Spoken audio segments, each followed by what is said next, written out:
আল্লাহ তুমি খেয়াল রেখো এই আমার প্রতি, আমার দ্বারা হয় না যেন কারো কোনো ক্ষতি।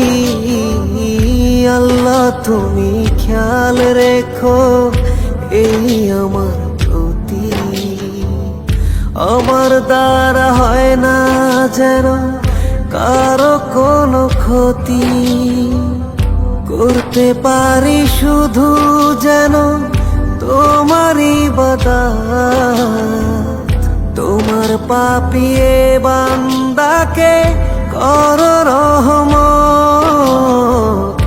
আল্লাহ তুমি আল্লাহু আকবার, আল্লাহু আকবার, এই রবি সব আমার। আল্লাহু আকবার, আল্লাহু আকবার, এই রবি সব আমার। তুমি ছাড়া হবে নাই রুহের কোন গতি, ক্ষমা করে দিও আমার হে জগৎপতি।